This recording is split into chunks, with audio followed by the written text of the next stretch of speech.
നമസ്കാരം. തെരഞ്ഞെടുപ്പുകളിലെ അന്തിമ ഫലത്തിന് മുന്നോടിയായി ഉണ്ടാകുന്ന പല സർവേ ഫലങ്ങളും നിർണായകമാകുന്ന കാലമാണിത്. AI സാങ്കേതിക വിദ്യയുടെ സഹായം ഉൾപ്പെടെ നടത്തുന്ന ഇത്തരം സർവേകൾ രാഷ്ട്രീയ പാർട്ടികളും സസൂക്ഷ്മം നിരീക്ഷിക്കാറുണ്ട്. നിലമ്പൂർ ബൈ ഇലക്ഷനിൽ മറുനാടൻ നടത്തിയ സർവേ ഫലം അന്തിമ ഫലവുമായി എത്രമാത്രം പൊരുത്തപ്പെട്ടു എന്നത് ഒരു ഉദാഹരണം. അടുത്ത വർഷം നടക്കുന്ന നിയമസഭാ തെരഞ്ഞെടുപ്പിന് കേരളവും സജ്ജമാവുകയാണല്ലോ.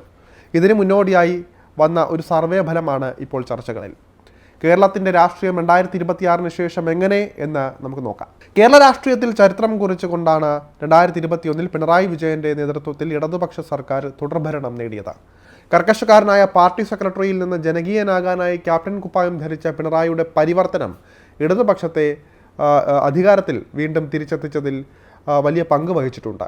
2026 തങ്ങളുടെ സർക്കാർ തുടരുമെന്നാണ് ഇടത് ക്യാമ്പിൻ്റെ ആത്മവിശ്വാസം. ശക്തമായ ഭരണവിരുദ്ധ വികാരം സംസ്ഥാനത്ത് നിലനിൽക്കുന്നില്ല എന്നാണ് ഇടതുപക്ഷം വിലയിരുത്തുന്നത്. എന്നാൽ നിലമ്പൂരിലെ ഫലത്തിലൂടെ ഏറ്റ അടിയിൽ നിന്ന് ഇടത് ക്യാമ്പ് ഇതുവരെയും മോചിതരായിട്ടില്ല. ഉപതെരഞ്ഞെടുപ്പിലെ വിജയം ഭരണവിരുദ്ധ വികാരമുണ്ട് എന്നതിന് തെളിവാണ് എന്ന് പ്രതിപക്ഷം അവകാശപ്പെടുന്നുണ്ട്. എന്തായാലും അടുത്ത വർഷം കേരളം വീണ്ടും ഒരു നിയമസഭാ തെരഞ്ഞെടുപ്പിലേക്ക് നീങ്ങുമ്പോൾ എന്താകും അതിൻ്റെ അന്തിമ ഫലമെന്നത് നിർണായകം തന്നെയാണ്.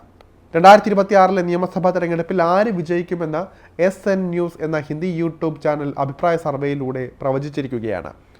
LDF ഹാട്രിക് അടിക്കുമെന്നാണ് പ്രവചനം. എന്നാൽ സീറ്റുകൾ കുറയും. നിലവിൽ 99 സീറ്റുകളുള്ളത് 81 കുറയുമെങ്കിലും സർക്കാർ വീഴില്ല. UDF സീറ്റ് നില മെച്ചപ്പെടുത്തി 56 എത്തുമെന്നാണ് പറയുന്നത്. മറ്റൊരു ശ്രദ്ധേയമായ പ്രവചനം BJPയുടെ പ്രകടനം സംബന്ധിച്ചാണ്. BJP കേരള ചരിത്രത്തിൽ ആദ്യമായി 3 നിയമസഭാ സീറ്റുകൾ നേടും എന്നാണ് ഈ ഒരു സർവേയിലൂടെ പ്രവചിച്ചിരിക്കുന്നത്. ഏതൊക്കെ ജില്ലകളിലാണ് BJP അടക്കം ഓരോ മുന്നണികളും നേട്ടമുണ്ടാക്കുക എന്നതും SN ന്യൂസ് അഭിപ്രായ സർവേയിൽ വിശദമായി തന്നെ പറയുന്നുണ്ട്. കാസർഗോഡ് ജില്ലയിൽ UDFനായിരിക്കും മുൻതൂക്കമെന്ന് സർവേ പറയുന്നുണ്ട്. ജില്ലയിലെ 5 നിയമസഭാ മണ്ഡലങ്ങളിൽ 4ലും UDF വിജയം കാണും. LDFന് ഒരു സീറ്റ് മാത്രമാണ് ലഭിക്കുക. BJPക്ക് സീറ്റൊന്നും ലഭിക്കില്ല എന്നും ഇതിൽ പറയുന്നുണ്ട്.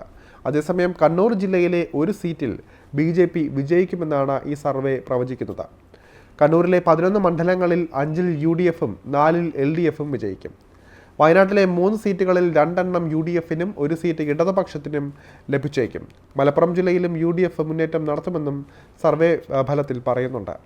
മലപ്പുറത്തെ 16 സീറ്റുകളിൽ 12ൽ UDFും 4ൽ LDFും വിജയം കാണും. അതേസമയം കോഴിക്കോട്, പാലക്കാട് ജില്ലകളിൽ ഇടതുപക്ഷത്തിനായിരിക്കും കൂടുതൽ സീറ്റുകൾ ലഭിക്കുകയെന്നും പറയുന്നുണ്ട്. കോഴിക്കോട് 13 നിയമസഭാ മണ്ഡലങ്ങളാണുള്ളത്. ഇതിൽ 8 എണ്ണത്തിൽ ഇടതുമുന്നണി വിജയിക്കും എന്നും സർവേയിൽ പറയുന്നു. UDFന് 5 സീറ്റുകളാകും ലഭിക്കുക. പാലക്കാട്ടെ 12 നിയമസഭാ സീറ്റുകളിൽ 8 എണ്ണത്തിൽ ഇടതുമുന്നണിയും 4 എണ്ണത്തിൽ UDFും വിജയിക്കുമെന്നും പറയുന്നുണ്ട്. മധ്യ കേരളത്തിലേക്ക് വരുമ്പോൾ എറണാകുളത്ത് UDFും തൃശ്ശൂരിൽ LDFും നേട്ടമുണ്ടാക്കുമെന്നാണ് കണക്കുകൂട്ടലുകളിൽ നിന്ന് വ്യക്തമാകുന്നത്. 14 സീറ്റുകളുള്ള എറണാകുളത്ത് 9 എണ്ണത്തിലും UDFാണ് വിജയം കൊയ്യുക. 5 സീറ്റിൽ മാത്രമാണ് LDFന് വിജയിക്കാനാവുക.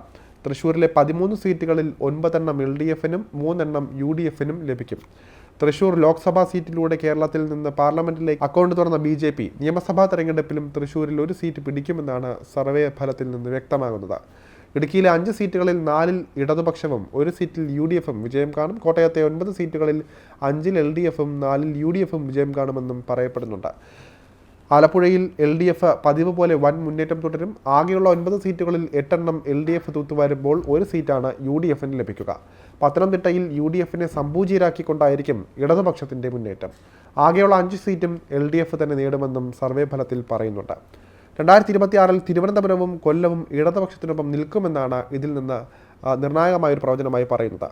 തിരുവനന്തപുരത്ത് ഒരു സീറ്റ് BJP ഒരിക്കൽ കൂടി നേടുമെന്നും സർവേയിൽ പറയുന്നുണ്ട്. ആകെയുള്ള 14 സീറ്റുകളിൽ 9 സീറ്റ് LDFനും 4 സീറ്റ് UDFനും ലഭിക്കുമെന്നും പറയപ്പെടുന്നുണ്ട്. കൊല്ലം ജില്ലയിലാകട്ടെ ആകെയുള്ള 11 സീറ്റുകളിൽ 2 എണ്ണം UDFനും 9 എണ്ണം LDF നേടുമെന്നും സർവേ പ്രവചിക്കുന്നുണ്ട്. സർവേ റിപ്പോർട്ടിൻ്റെ അടിസ്ഥാനത്തിലുള്ള കാര്യങ്ങൾ മാത്രമാണ് ഈ ഒരു വീഡിയോയിൽ പറഞ്ഞിരിക്കുന്നത്. ഇതിൽ വലിയ മാറ്റങ്ങൾ വരാം, വരാതിരിക്കാം.